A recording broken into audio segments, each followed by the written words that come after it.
Zap Crypto. Tous les jours, toute l'actu crypto au même endroit. Et pour me soutenir, abonne-toi et active la cloche pour ne pas manquer le prochain Zap Crypto. Crypto Fear and Greed, 27 dans la peur, social index bloqué toujours à fond sur Up. Les ordres de marché, ce matin 10h50 que j'enregistre l'émission, plutôt en recherche de vente.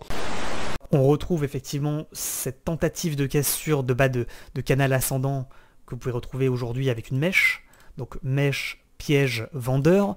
On a piégé les vendeurs en pensant qu'on allait chercher les 37, pas du tout. On a clôturé la journée au-dessus du niveau de canal. Et vous le voyez ici, effectivement, cassure, pullback, réintégration. Et bien entendu, suite à la réintégration, qu'est-ce qui s'est passé? Eh bien tout simplement un rallye haussier. Donc il y a une force acheteuse pour aller chercher à nouveau le haut de canal ascendant. Enfin le haut de range, pardon, que l'on voit en vue 4 heures. Donc ça veut dire quoi? Ça veut dire qu'actuellement, on n'est plus en tendance baissière. On n'est pas non plus en tendance haussière. On est pour le moment en tendance latérale en vue 4 heures et également en vue journée sur le Bitcoin. Vous voyez ici avec ces chandeliers qui font des hausses, des baisses, des hauts, des hausses, des baisses. Et pour le moment, en fait, on hésite dans un petit rectangle, dans un petit range, pour soit casser ce rectangle par le haut et faire une reprise de hausse pour aller chercher le milieu de canal ascendant, voire le haut de canal ascendant, soit casser le range par le bas pour aller chercher effectivement l'objectif des 37 000 $. Ce contexte difficile est l'explication du récent piège technique haussier. Piège technique haussier dans lequel j'ai sauté à pieds joints, vous le savez.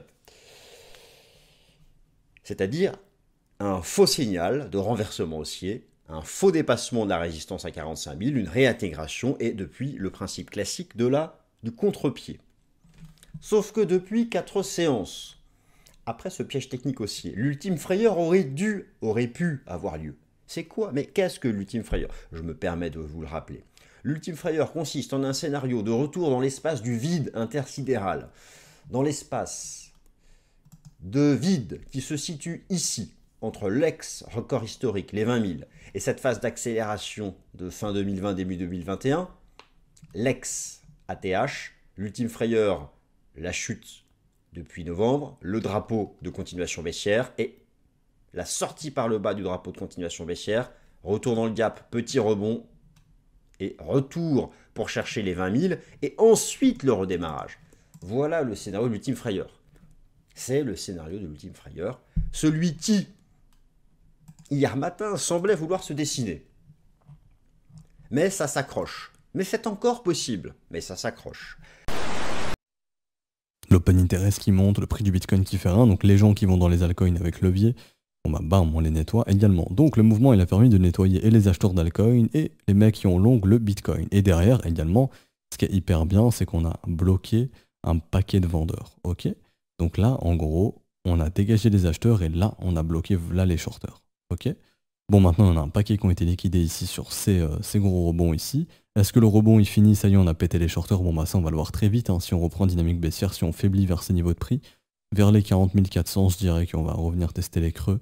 Et là, on verra si on va chercher un nouveau plus bas. Mais en tout cas, à l'instant T, c'est bien. On a bougé beaucoup d'acheteurs, on a bloqué beaucoup de vendeurs. C'est ce qu'il faut pour monter. Et ce qu'il faut également, c'est de continuer à voir ce ratio long chuter. Là, il était beaucoup remonté, donc il y a beaucoup de gens, là, en l'espace de, en gros, du 16 avril jusqu'au 18, il y a eu un sentiment bullish qui est très très fort qui est revenu. Et là, hop, il est en train de se barrer. Ce qu'il faut, c'est continuer de voir ce ratio long diminuer jusqu'à au moins 1. Ok? Comme ça, on aura le sentiment bullish se sera barré, et c'est ce qu'il faut pour monter, que le sentiment bull se calme, parce que dès que le prix monte, si tout le monde crie à la lune, oui, on va à 100 000, et les gens achètent surtout ça avec du levier, c'est pas bon, parce que les liquidités s'accumulent au sud, et c'est pour ça que le marché va chercher ses longues. On passe dans un marché où les dips sont faits pour être achetés. Voilà. Pour moi, c'est tout dip est fait pour être acheté dans ce type de marché. Le switch a déjà eu lieu et je vois bien les gens lutter contre ce move. J'ai des signaux mixés qui fait que j'exclus pas une petite frayeur temporaire, mais je dirais que ça ne serait qu'une bonne entrée. Donc tout ce qui, s'il y a un truc qui dépasse des 40K, ça s'achète, quitte à revendre si ça clôture en dessous, la daily. Voilà, ça me paraît être une bonne stratégie. Mais ça me paraît aussi complètement OK de se positionner acheteur ici et de se dire, ok, bon, bah, les bears, ils ont eu leur tentative. Une fois, sous les 40 000, ils n'ont pas réussi. Deuxième fois, ils n'ont pas réussi. Troisième fois, ils n'ont pas réussi. Là, ils pensaient avoir gagné et ils se sont fait niquer. Ça commence à faire beaucoup de shorts accumulés. Ça me paraît complètement ok de prendre une position de swing trader. Donc là, un petit peu plus long terme, en me disant, bon, on arrive dans une bonne période. Le S&P 500, il a l'air d'avoir fait le taf. On peut mettre un stop ici, ce qui n'est pas énorme, hein, 6%, un stop Bitcoin. Ça serait assez étonnant qu'on vienne nous stopper. Et si on vient nous stopper, ça serait clair. Ça veut dire que la tendance est baissière. C'est pour ça que c'est un bon emplacement pour le stop. Parce que l'invalidation du mouvement bull serait claire. Parce que si on perd là, ça veut dire qu'on va perdre potentiellement ici et qu'on irait voir chercher 37 000, 34 000. Est-ce qu'on peut parler de bottom ici pour l'instant? Techniquement, non. Il n'y a ni pattern de retournement, il n'y a ni structure de retournement. On n'a rien. Ok, comme je l'avais dit, on est toujours et encore et toujours sur une localisation de bottom. C'est pour ça que les acheteurs ne se laissent pas faire. Dès qu'on revient ici, ça rejette énormément. Mais sans plus, est-ce qu'ils ont réussi à poser un bottom et reprendre la force du mouvement? Pour l'instant, non. Et en parlant de force du mouvement, parlons du RSI, qui lui commence à doucement nous sortir des datas intéressantes. On commence à revoir des petits W ici, là, hein. Sur le RSI, ça c'est vachement intéressant. Ça montre justement un regain de momentum du côté des bulls, donc des acheteurs. Donc un regain de force. Et ce qu'il faudrait, c'est breaker le trait rouge ici, donc ce qu'on appelle une trend line, et de continuer de voir le RSI faire une dynamique haussière, donc des W de l'autre côté. Ça serait vraiment annonciateur d'un momentum fort. Mais quand le marché part en W, c'est qu'on a vraiment des reprises de momentum. Par exemple ici, W reprise de momentum, W reprise de momentum, gros W reprise de momentum, et c'est ce qui permet au marché de monter.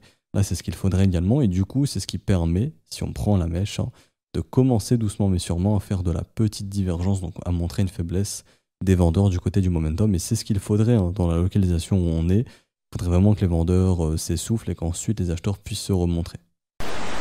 Donc, de mon avis, on garde quand même un œil sur les indices parce que c'est eux qui font qui donnent la température. Pour l'instant, c'est plutôt encourageant. À partir du moment où ça se met à casser ici, c'est très encourageant. Ça veut dire qu'on est reparti pour tester les highs dans cette zone-là. Les highs précédents là et celui-ci. Alors, voilà. Et puis, enfin, on va dire celui-là, quoi, pour ne pas choquer personne. Et puis voilà. Moi, je pense qu'on est bien pour un joli fin avril, début mai. Et il était temps. Voilà, donc profitez des beaux jours. Maintenant, mon biais sur les cryptos est bearish long terme, enfin jusqu'à preuve du contraire.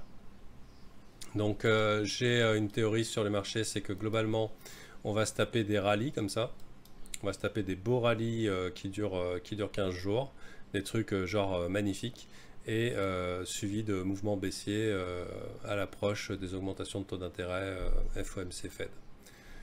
Donc voilà.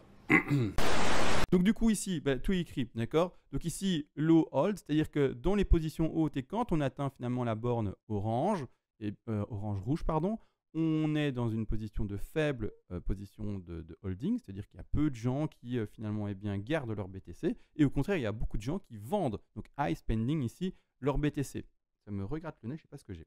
Et de cette manière-là, qu'est-ce qu'on lit? On ne regarde pas en fait la ligne noire. La ligne noire, c'est le cours, c'est le prix en fait. Vous voyez ici à droite, l'indication, ce sont les milliers de dollars, d'accord? On regarde quoi? On regarde à gauche, l'échelle de gauche, et la courbe orange qu'on voit ici à l'écran.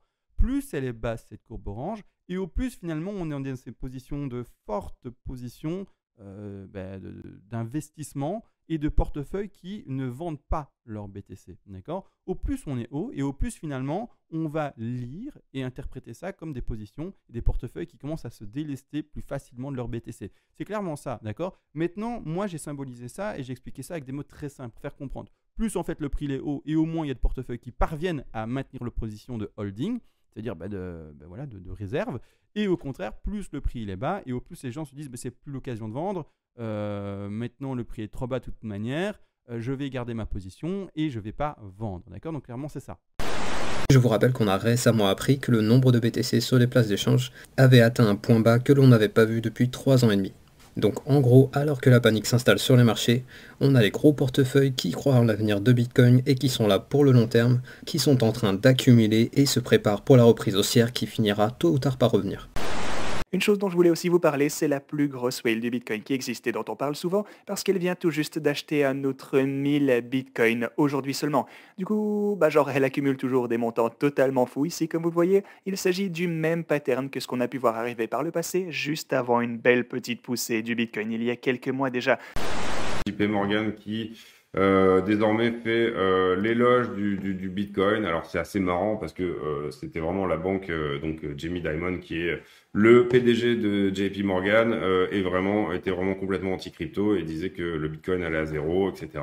Et ben là, il nous fait dans sa lettre aux investisseurs, donc c'est une lettre aux actionnaires de la holding, il nous dit que, apparemment, selon des insiders et des fuites, il a été dit que le Bitcoin c'était génial et que désormais il y avait beaucoup de choses à faire dans la finance décentralisée, etc. Et que parfois ce type de contrat était bien meilleur que des contrats typiques, classiques de finance, et qu'il y avait beaucoup de choses à faire grâce à la technologie de la blockchain. Donc ça, c'est important à comprendre.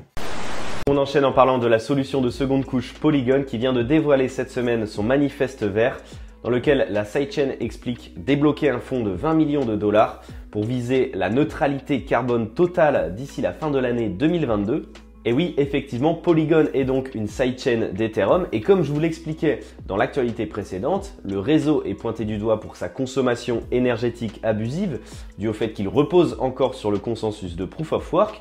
Et évidemment, donc, cette transition vers le consensus de Proof of Stake, Ethereum 2.0, devrait permettre à Polygon d'atteindre plus facilement son objectif. Pour mener à bien sa mission, Polygon va collaborer avec ClimaDAO, qui est un protocole qui permet d'acheter des tokens climat et de les staker d'un autre côté pour compenser les émissions carbone de la finance décentralisée. En mars dernier, ClimaDAO s'était associé avec Offsetra, un protocole spécialisé qui permettait de calculer l'empreinte carbone totale du réseau Polygon et surtout d'analyser et d'identifier les points clés à améliorer, notamment bien entendu les points de liaison, c'est-à-dire les bridges, avec le réseau Ethereum. Selon son communiqué, Polygon aurait émis plus de 90 000 tonnes de CO2 entre février 2021 et février 2022, soit l'équivalent de 210 000 barils de pétrole ou de 60 400 vols Londres-New York, ce qui la place loin derrière Deloitte ou encore Microsoft, mais devant PayPal.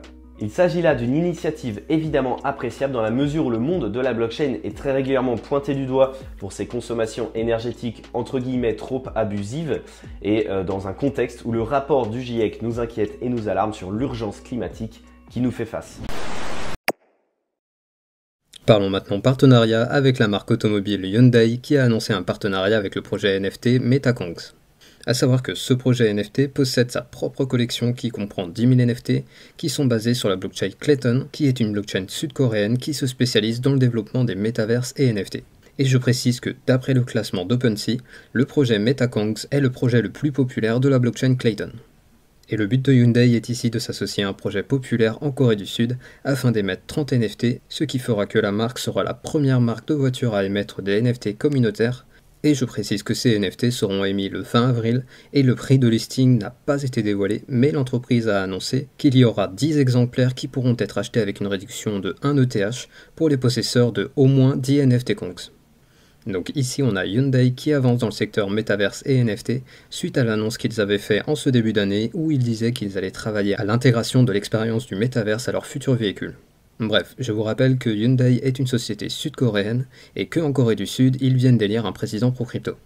On a donc ici une preuve de plus que les mentalités sur les cryptos et NFT en Corée du Sud est bien différente de la mentalité en France ou ailleurs dans le monde.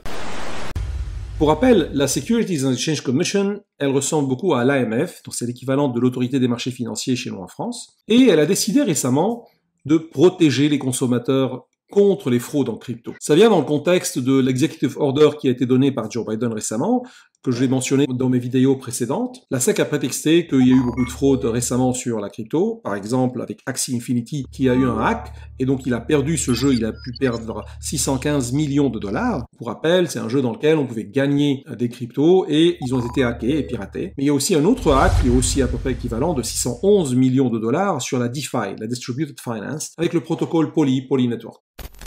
La question qui se pose, c'est comment la SEC va protéger contre ces hacks. Est-ce qu'en légiférant, est-ce qu'en mettant plus de réglementation, on va pouvoir interdire ces hacks? La réponse est très probablement non, mais en revanche, c'est un moyen de contrôler cet écosystème naissant, de lui mettre des règles. Les règles sont souvent nécessaires, hein, mais la question c'est est-ce qu'elles seront efficaces pour interdire ces hacks? Là, la réponse est non. Parce que simplement, si on va mettre en place des systèmes de lutte contre la fraude, de la LCBFT, de lutte contre le blanchiment d'argent et le financement du terrorisme, c'est pas avec ça qu'on va arrêter un hack d'un jeu dans lequel on va pouvoir voler 615 millions de dollars. Sinon, ça se saurait.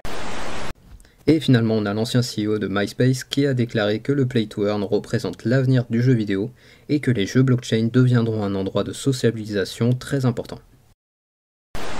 Et donc, c'est une question d'équilibre entre qu'est-ce qu'on veut réglementer et l'impact sur l'écosystème. Aujourd'hui, les États-Unis peuvent se permettre de réguler parce qu'ils sont le leader mondial. En revanche, en France et en Europe, ça ne l'est pas encore. Nous sommes en train de travailler en France, comme vous le savez, et en Europe sur une réglementation qui s'appelle MiCA, Markets and Crypto Assets. Je vous invite à revoir ma vidéo sur ce sujet qui s'appelle MiCA Relax Take It Easy. Simplement parce que les décisions qui sont en train d'être prises, à un moment c'était d'interdire Bitcoin en interdisant la preuve de travail, sans rien comprendre de qu'est-ce que ça apporte en termes de sécurité. Heureusement, ça n'est pas encore fait. Et là, récemment, ils ont voté une loi pour interdire les wallets dans lesquels on peut être nous-mêmes conservateurs de nos cryptos, sans passer par un exchange, sans déposer nos cryptos chez un exchange. Donc je vous invite vraiment à aller revoir cette vidéo-là. Et MiCA, pour rappel, la date d'entrée en application, elle est estimée aujourd'hui d'ici 24 mois environ, donc c'est autour de 2024. MiCA est en cours de discussion entre le Conseil, le Parlement et la Commission européenne, donc ce qu'on appelle le trilogue. Alors, ce zap t'a plu? Dis-moi en commentaire quelle est l'actu qui t'a le plus intéressé. Et si tu as manqué les actus d'hier, retrouve juste ici le Zap Crypto de la veille.